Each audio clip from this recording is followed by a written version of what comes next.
Praise the Lord. September 22వ తేదీ 2024. ఈరోజు దేవుడు బలపరచు వాక్యము, మనుషుల సహాయము వ్యర్థము, శత్రువులను జయించుటకు మాకు సహాయము దయచేయము. కీర్తనలు 60వ అధ్యాయం 11వ వచనం.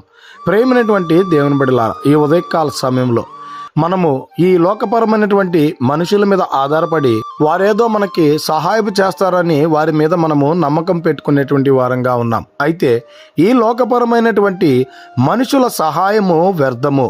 అదే ఆ దేవుని సహాయము గనక నువ్వు కోరుకున్నట్లయితే ఆయన తప్పకుండా నీకు సహాయము దయచేసేటువంటి వాడిగా ఉన్నాడు. అయితే శత్రువులను జయించుటకు అనగా శత్రువులైనటువంటి అనారోగ్య పరిస్థితులు కావచ్చు, ఆర్థిక పరిస్థితులు కావచ్చు, కష్టాలు కావచ్చు, బాధలు కావచ్చు, అవన్నీ కూడా జయించుటకు సహాయము దయచేయమని ఆ దేవాది దేవుణ్ణి అడిగినట్లయితే ఆయన తప్పకుండా దయచేసేటువంటి వాడిగా ఉన్నాడు గనుక ఈ దిన వాక్యం ద్వారా దేవుడు బలపరచును గాక.